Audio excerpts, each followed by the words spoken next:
Hola, hola, mi nombre es Daniela Campos y hoy voy a compartir con ustedes un libro que se llama Aquí Ahora, que es un compendio de cartas entre Coetzee y Paul Auster escritas entre 2008 y 2011.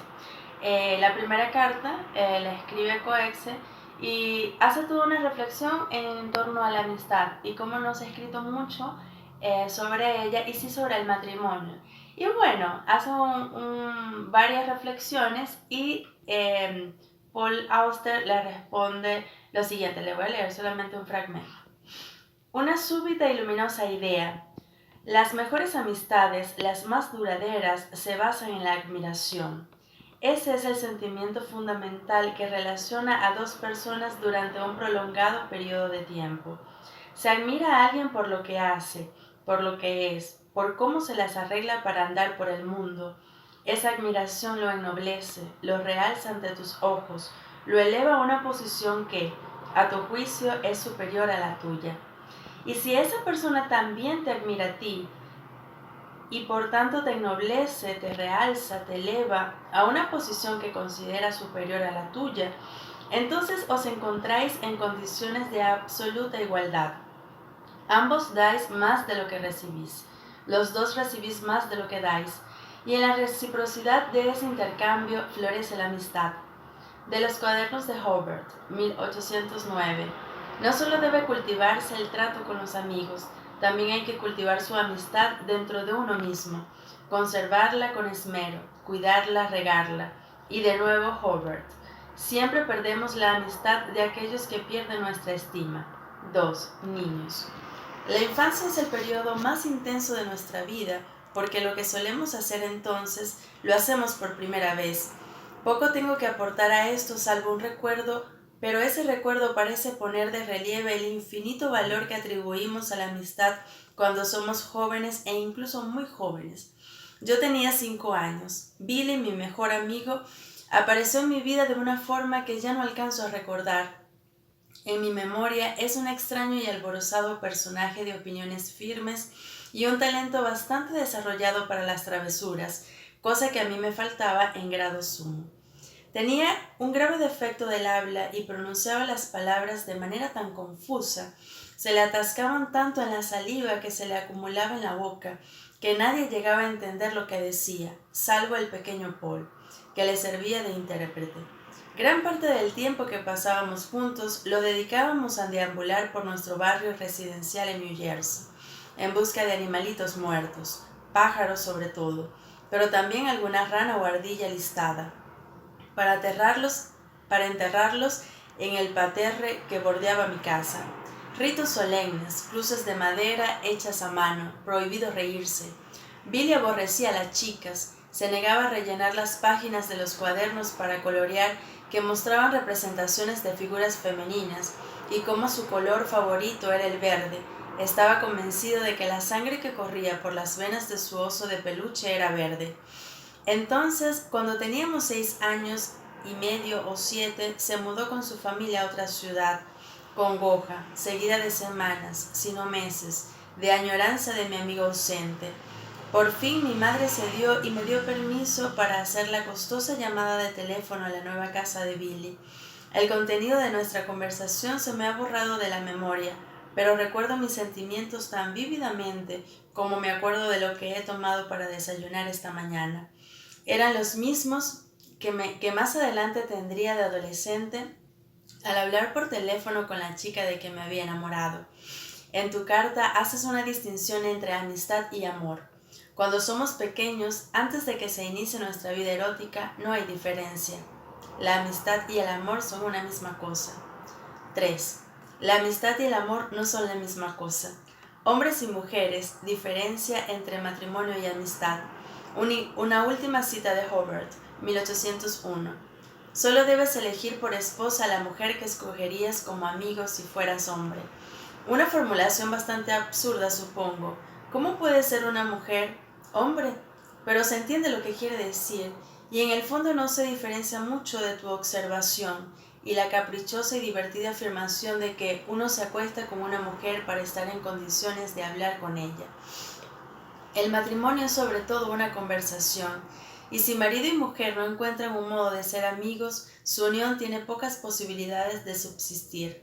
La amistad es un componente del matrimonio, pero el matrimonio es una discusión que no deja de evolucionar, una eterna obra inacabada, una continua exigencia de llegar al fondo de sí mismo y reinventarse en relación con el otro, mientras que la amistad pura y simple, es decir, la amistad fuera del matrimonio, tiende a ser más estática, más cortés, más superficial. Bueno, y ahí sigue reflexionando sobre la diferencia entre el matrimonio y la amistad, o el amor y la amistad. Y bueno, va a cuestionar un poco a Coexe y luego Coexe va a cuestionar todo lo que Paul está diciendo aquí y bueno, son unas cartas maravillosas realmente. Hola a todos, hoy les quería comentar un fragmento más de esa entrevista que le hace José Balsa a Salvador Garmendia en el año 78 y que está publicada en su libro Transfigurable, que es del año 83. De esta entrevista me gusta especialmente algunas ideas que él expresa sobre su proceso como escritor y que yo creo que nos pueden dar luces sobre cómo es esto de la escritura o cómo vive cada autor ese combate o lucha con el lenguaje. Él dice entonces: yo creo que el lenguaje o estilo de un escritor, aunque esta palabra estilo ha perdido su sentido cabal, lo forma la propia experiencia vital del escritor. Uno, a medida que vive, va acumulando determinado idioma, que es su forma de comunicación. Es decir, nosotros vamos conociendo el mundo a medida que vivimos y vamos eligiendo cosas del mundo, cosas que nos agradan o mortifican. En ese proceso, uno va aprendiendo a nombrar las cosas, a aproximarse a ellas y a aprenderlas a través del lenguaje. ¿Qué me afecta más a mí?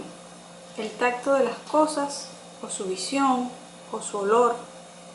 ¿Qué me afectará más? ¿Un panorama o un detalle? Eso lo voy sabiendo a través de mí mismo. Ese mismo desarrollo me va creando un lenguaje que luego pasará a la literatura. Y en la medida que uno lo explore o lo desarrolle, hará una literatura válida. Por otra parte, un escritor al fin y al cabo no podrá llegar a otra conclusión que a la de tener una idea clara de sus limitaciones, hasta dónde puede su lenguaje penetrar el mundo, porque las posibilidades son infinitas y el escritor solo tiene un segmento, un fragmento de la realidad y el lenguaje que él podrá explorar, llevar a sus consecuencias extremas. Debe conocer ese límite. Yo creo que ese es el único conocimiento auténtico que su experiencia permite a un escritor durante su vida. Bueno, me gusta mucho esta respuesta que él le da a José Balsa. Primero porque él habla de que ese lenguaje a través del cual cada uno de nosotros se expresa surge de la vida, de la experiencia que cada uno va teniendo en el mundo. Entonces, a medida que vivimos, vamos como acumulando o creando o construyendo un idioma particular que es nuestra forma de comunicación, y de manera tal que en la medida en que vamos conociendo el mundo, en la medida en que vamos viviendo y vamos eligiendo cosas del mundo, cosas que nos gustan o que no nos gustan, en ese proceso cada uno de nosotros va aprendiendo a nombrar las cosas, a aproximarnos a ellas y a conocerlas a través del lenguaje. Entonces se hace preguntas como si nos afecta más el tacto, la visión, el aroma de algo, si nos afecta más un paisaje general o un detalle. Y eso es algo que cada quien sabe y que cada quien va conociendo de sí mismo. Y él señala cómo en este proceso se va creando ese lenguaje que luego va a pasar a la literatura. Y en la medida en que cada uno explore o desarrolle este lenguaje, va a poder construir una literatura válida. Y por otro lado, él en esta respuesta también habla de que al fin y al cabo cada uno de nosotros debe saber también cuáles son nuestros límites, hasta dónde nuestro lenguaje va a poder penetrar el mundo. Porque si bien es cierto que las posibilidades son infinitas, también es verdad que el escritor solo puede apresar un segmento o un fragmento de la realidad. Y eso es lo que él va a poder explorar o llevar a sus consecuencias extremas. Entonces Garmendia nos dice que debemos conocer ese límite, que ese es el único conocimiento auténtico que la experiencia permite a un escritor durante su vida. Bueno, eso era lo que les quería comentar. Hola a todos, mi nombre es Jesús y hoy les voy a leer un fragmento de esta novela de Ana Teresa Torres que se llama La escribana del viento. Se las voy a leer porque gran parte de las acciones están ambientadas en Coro. Incluso la imagen que está en la portada es una fotografía de Luis Brito García de una colección que hizo sobre las estatuas o sobre las tumbas del cementerio de Coro. Es una novela que tiene una historia que se desarrolla en el siglo XVII y que cuenta la historia de una adolescente que es perseguida por un obispo. Es acusada de cometer incesto y de cometer varios abortos y ella huye de Caracas y llega a Coro. Y cuando llega a Coro se encuentra con otro personaje que se llama Catalina y esta es la que le pide que escriba una carta. Y entonces le voy a leer un fragmento donde ella cuenta cómo se convirtió en la escribana, ¿no? La convivencia con las dominicas, si bien al principio era una ayuda, pues entre todas nos repartíamos las tareas, con el tiempo fue convirtiéndose en una incomodidad. Cada día querían trabajar menos y pasaban más tiempo consultando la regla de oración de Santa Teresa que ocupadas en los oficios de la vida. Después del almuerzo se quedaban adormitadas y se molestaban cuando por alguna razón las despertábamos. Entre Catalina y yo, con la ayuda de Yuraima, nos bastábamos para los quehaceres diarios. Hernando constantemente nos proporcionaba alimentos de lo que cazaba y lo que pescaba, y nos ayudaba a preparar el corral de los chivos y el gallinero. Me llamó mucho la atención aquella discreción con que Sor Juana le había hecho el encargo, porque generalmente era yo quien arreglaba lo que él debía traernos de Coro. Eran viajes largos que a veces duraban hasta un mes, y era necesario calcular con cuidado la lista de cosas que, aunque bien pocas, eran imprescindibles. Antes de que partiera le pregunté qué era lo que tan sigilosamente le había pedido aquella vez Sor Juana, pero no quiso darme razón, de modo que tuve que esperar su regreso para calmar mi curiosidad. El día en que Hernando volvió, la pasamos en las labores habituales, y después de descansar un rato, como siempre lo hacíamos, salimos a dar una vuelta, cuando ya el sol había comenzado a descender. Nos sentamos bajo la mata grande de Cují, que era nuestra preferida, porque daba la mayor sombra, y Catalina sacó de la falda un paquete que le había traído Hernando.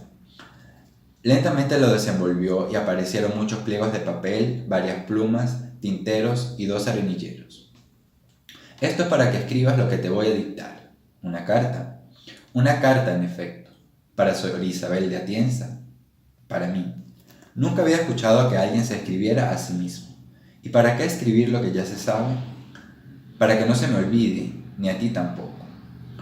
¿Y por qué debo yo recordar lo que usted quiere escribir? Si tienes paciencia y haces menos preguntas, lo comprenderás.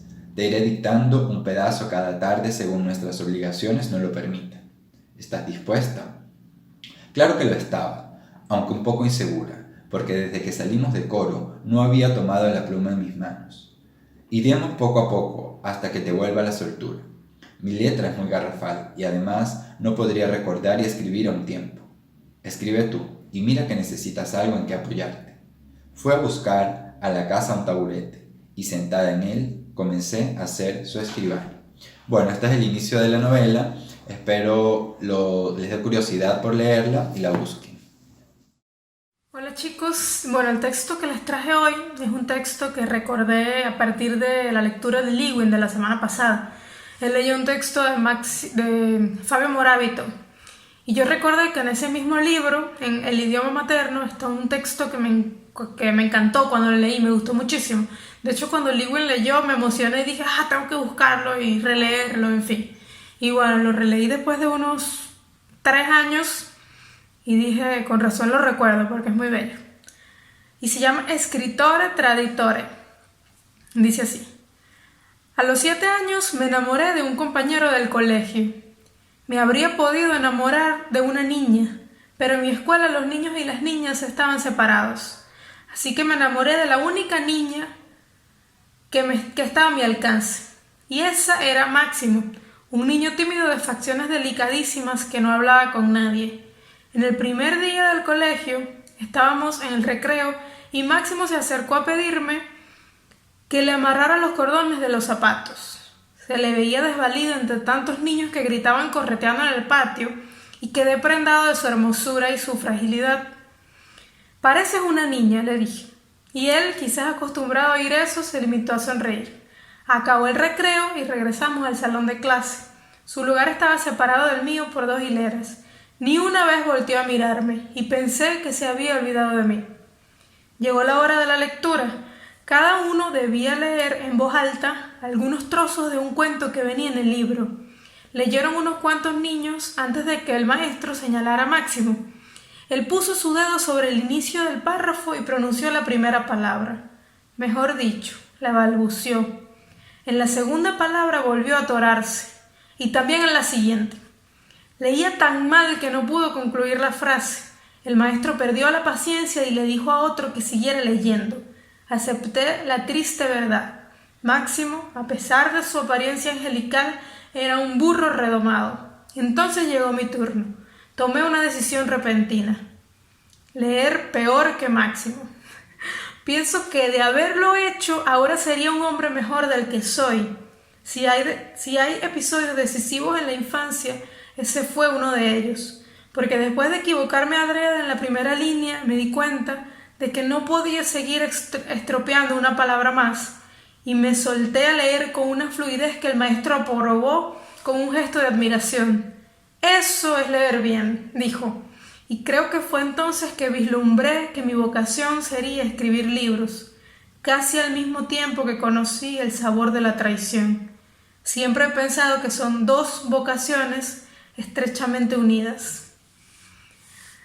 Bueno, me encantó primero por cómo está escrito, con un tono muy así juguetón, muy nostálgico, y a la vez trata un tema súper delicado de la traición en la infancia y cómo la ternura y esa maldad propia de los niños se juntaron en un momento tan decisivo, porque él prefirió 1000 veces traicionar a alguien del que se había enamorado por su extrema belleza que traicionar su relación con las palabras. O sea, no podía seguir estropeando una palabra más. Entonces, bueno, me pareció una hermosa reflexión. Buenas, Emily González. Hoy les voy a hablar de este texto que se llama Confabulario. Es una antología del escritor mexicano Juan José Arreola. Y de este texto me llamó poderosamente la atención y es lo que les quiero traer. La entrada que Juan José Arreola le hace a su antología y que se llama De Memoria y Olvido, en el cual él hace un acercamiento a su vida, a la forma en la que llegó a la literatura y a la forma en la que escribe, y me parece bastante poética, me parece incluso que se acerca a algunos otros escritores que he leído antes y que me llamó, poderosamente la atención. Le voy a leer solo unos extractos.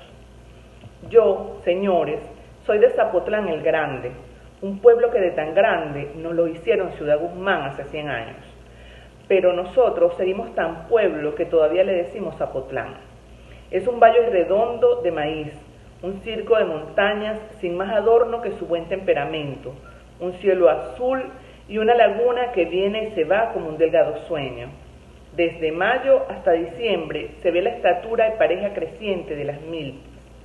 A veces le decimos Zapotlán de Orozco, porque allí nació José Clemente, el de los pinceles violentos. Como paisano suyo, siento que nací al pie de un volcán. Como casi todos los niños, yo también fui a la escuela. No pude seguir en ella por razones que sí vienen al caso, pero que no puedo contar. Mi infancia transcurrió en medio del caos provinciano de la Revolución Cristera.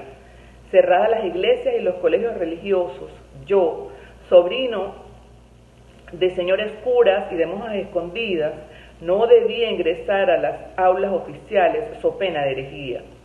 Mi padre, un hombre que siempre sabe hallarle salida a los callejones que no la tienen, en vez de enviarme a un seminario clandestino o a una escuela de gobierno, me puso sencillamente a trabajar. Y así, a los 12 años de edad, entré como aprendiz al taller de don José María Silva, maestro encuadernador, y luego a la imprenta del Chepa Gutiérrez. De allí nace el gran amor que tengo a los libros en cuanto a objetos manuales. El otro, el amor a los textos, había nacido antes por obra de un maestro de primaria a quien rindo homenaje.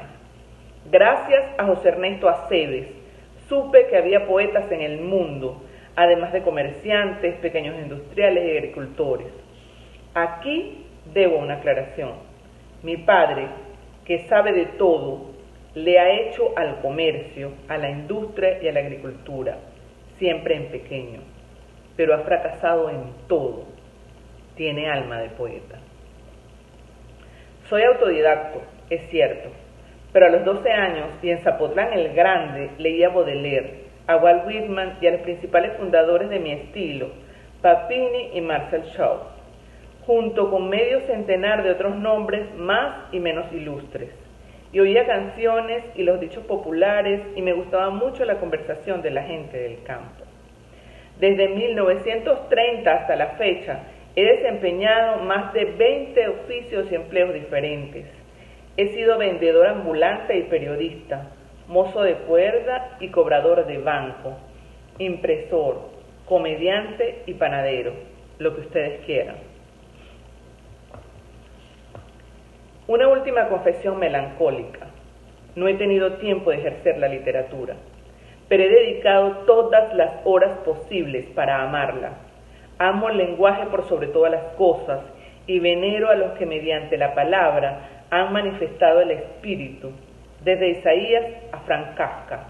Desconfío de casi toda la literatura contemporánea. Vivo rodeado por sombras clásicas y benévolas que protegen mi sueño de escritor, pero también por los jóvenes que harán la nueva literatura mexicana. En ellos delego la tarea que no he podido realizar. Para facilitarla, les cuento todos los días lo que aprendí en las pocas horas que en mi boca estuvo gobernada por el otro, lo que oí un solo instante a través de la zarza ardiente. Bueno, queridos amigos de la cátedra, hoy voy a compartir con ustedes un poema de un autor español que me gusta mucho, que se llama Luis García Montero. Nació en el 58 y, catedrático de la Universidad de Granada. El texto forma parte de un libro publicado en 1998 que se llama Completamente Viernes y se titula La Inmortalidad. Dice así: Nunca he tenido dioses y tampoco sentí la despiadada voluntad de los héroes. Durante mucho tiempo estuvo libre la silla de mi juez y no esperé juicio en el que rendir cuentas de mis días. Decidido a vivir, busqué la sombra capaz de recogerme en los veranos y la hoguera dispuesta a llevarse el invierno por delante. Pasé noches de guardia y de silencio. No tuve prisa. Dejé cruzar la rueda de los años. Estaba convencido de que existir no tiene trascendencia, porque la luz es siempre fugitiva sobre la oscuridad, un resplandor en medio del vacío. y de pronto en el bosque se encendieron los árboles de las miradas insistentes. El mar tuvo labios de arena, igual que las palabras dichas en un rincón. El viento abrió sus manos y los hoteles sus habitaciones. Parecía la tierra más desnuda, porque la noche fue, como el vacío, un resplandor oscuro en medio de la luz. Entonces comprendí que la inmortalidad puede cobrarse por adelantado. Una inmortalidad que no reside en plazas con estatua, en nubes religiosas o en la plastificada vanidad literaria, llena de halagos homicidas y murmullos de cóctel. Es otra mi razón.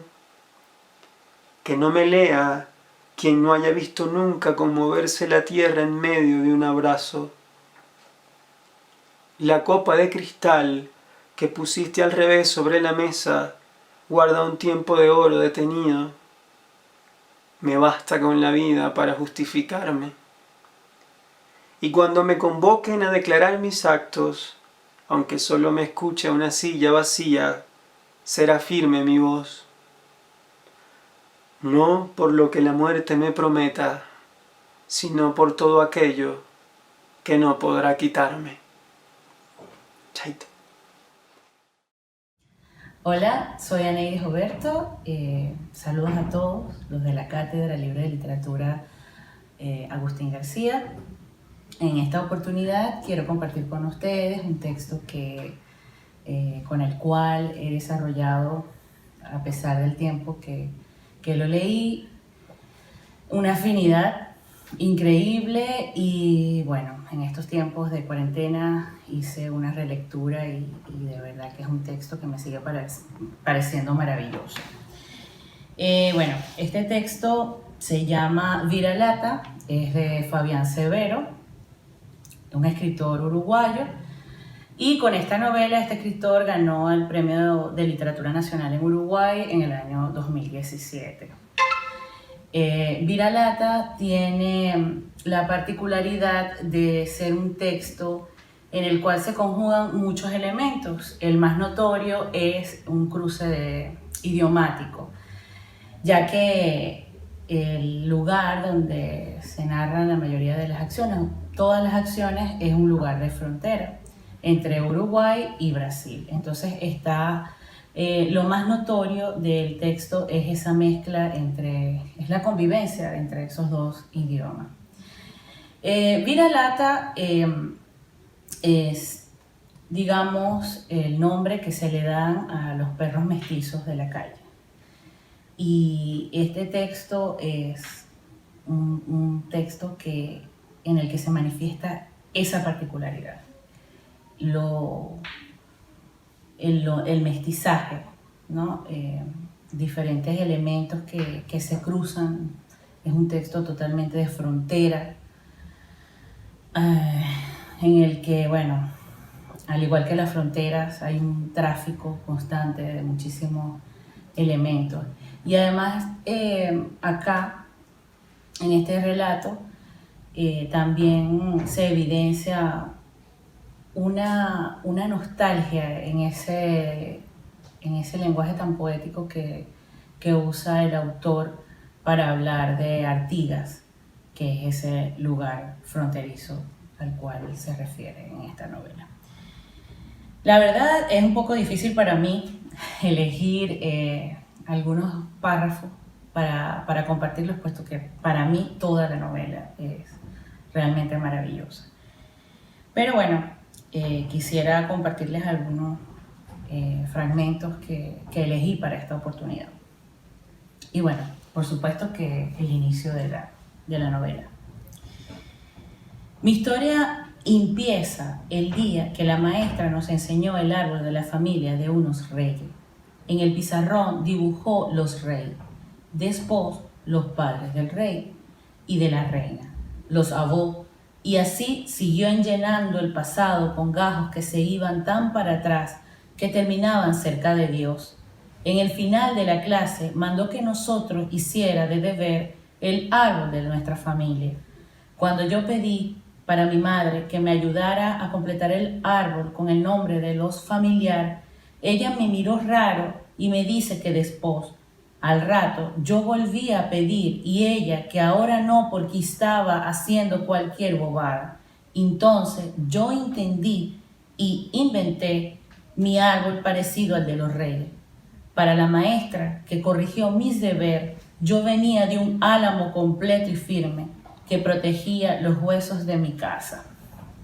Así comienza esta novela y bueno, podemos ver que ya de entrada nos deja ver un cierto aire de añoranza por saber de dónde proviene, ¿no? Que creo que esa es también una de las grandes preguntas de Latinoamérica.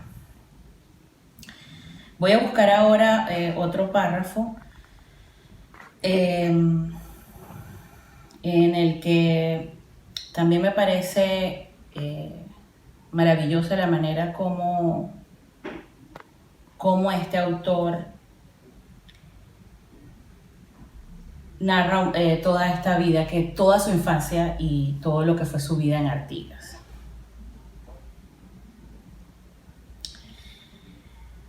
Sigue. Nunca conocí nadie que tuviera familia con árbol de rey. En Artigas todas las familias están podadas. Faltan padres, gajos, abuelos, ramas gruesas para aguantar las locuras de cada estación. En esta quinta nadie sabe bien de qué planta es hijo, somos yuyo. Así nos hicieron una mitad de cada cosa, sin ser cosa entera nunca, todos viralata. Como el Cusco de los Quevedo, cada uno trae una mitad, mas no encuentra nunca la otra mitad. Viemos praseir mientras cuchillamos en la vereda esperando el milagro. Fui descubriendo con los años que el nombre que yo tenía no era mi nombre, que las semillas estaban cambiadas. Y me fui murchando como mi árbol. La historia de mis días no es tan diferente del resto de las de mis vecinos. En la frontera, los destinos se van repitiendo como el color de las casas. Semos un barrio unido. Dios, cuando pasó por acá, nos ató en la miseria. Las ramas que faltan en mi árbol sobran en las del Correa, y los Quevedo tienen tanto gajo quebrado que ni ellos saben quiénes son. Yo no sé si en otra ciudad pasa lo mismo que en Artigas. ¿Será que la frontera es una tormenta que esparrama gajos y nos deja así, con ganas de completarnos? ¿Será que este viento poda la familia? Todo el tiempo escarbando, llenando las uñas de tierra, sin encontrar el nombre de semilla, el color de sus ojos, el perfume que tenía sus hombros, agrandando los oídos para que entren todas las versiones que la gente va cosiendo. Al final, uno solo hizo retazos de palabras. Bueno, y con esto cierro mi intervención. Espero que les haya gustado y bueno, hasta el próximo número. Hola muchachos, Jailin Chirino. En esta oportunidad quiero compartir con ustedes un poema que yo creo que no tiene mucha explicación y que además van a disfrutar mucho. Es un poema del escritor falconiano Hugo Fernández Obiol y se titula Del pan y la canción. Sucede que con una gota de agua y un rayito de sol se puede fabricar un arco iris. Y quien posee un arco iris puede inventar a Miguel Ángel, a Rubén, a Van Gogh, a Goya y a Picasso. Y entonces se está en capacidad de hacer, deshacer y rehacer el mundo. Todo lo cual no niega, sin embargo, que la función primigenia del agua es fecundar la tierra y la tarea fundamental del sol es madurar la espiga, porque la tierra es solo habitable en la medida que el pan tenga la dimensión del hambre y la cobija la exacta dimensión del frío. De allí que no me explico el absurdo de que haya artistas que se crean superiores al panadero y sobre todo que éste los tolere por ignorar que hacer la canción es un trabajo. Quiero compartir con ustedes un poema del escritor falconiano Hugo Fernández Obiol que se titula Nocturno. Pronuncio tu nombre en medio de la noche y una lluvia de estrellas puebla mi corazón. Ausculto atentamente el silencio y la avidez de mi oído reproduce tu voz. Mis ojos en la noche esculpen tu figura Las manos se me fugan detrás de tu cintura y tu imagen en mi alma entona una canción. Reinvento tu mirada, tus pasos reconstruyo, diseño tus caricias, dibujo tus arrullos y en medio de la noche te doy mi corazón. Hola, voy a leerles el poema Vodka de Gabriela Kisser, publicado en su poemario Guayabo en 2002. Que una tarde acabe con lluvia y poco espesor de azúcar en la sangre no es demasiado.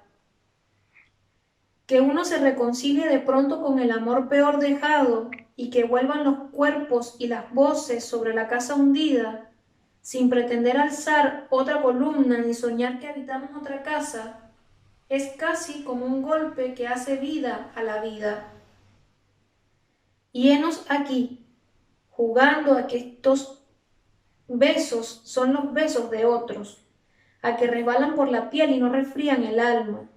Henos aquí, jugando, recorriendo de vuelta el polvoso camino y poco serios ante la gravedad del asunto, como si la risa viniera de una irónica calma, de corazones ya suficientemente burlados. Nosotros, los que desconocíamos cualquier camino de retorno, ¿qué hemos hecho para venir a dar con el amor al que se vuelve? ¿Dónde estabas mientras yo te enterraba y enterraba contigo, cavadora egipcia, toda la maraña del amor imposible para que te llevaras tus tesoros al otro mundo? ¿En qué limbo de paciencia aguardabas? Te he soltado. Ya no estás preso a mi pecho ni a imagen alguna. Y no puedo dejar de preguntarme en qué momento tu animal enfurecido aceptó que se le quebrara el corazón. Porque hoy he venido a mirarte largo rato a los ojos, sin sentir la tentación de pedirte que me sostengas el mundo cuando los pisos se agrieten. Porque hoy he venido a mirarte sin querer que me salves de nada. Alguna vez confiamos en el tiempo y cada quien, a su modo, supo postergarlo. Ahora que ya tenemos tan poco para postergar, que robamos pasión a un tiempo que ya no es nuestro tiempo, que el portero del edificio me mira con recelo. Ahora que el despecho para mí es estar en ascuas entre el final de un poema y el comienzo de otro que se tarda, como se tarda el amor, y que puede incluso no llegar nunca.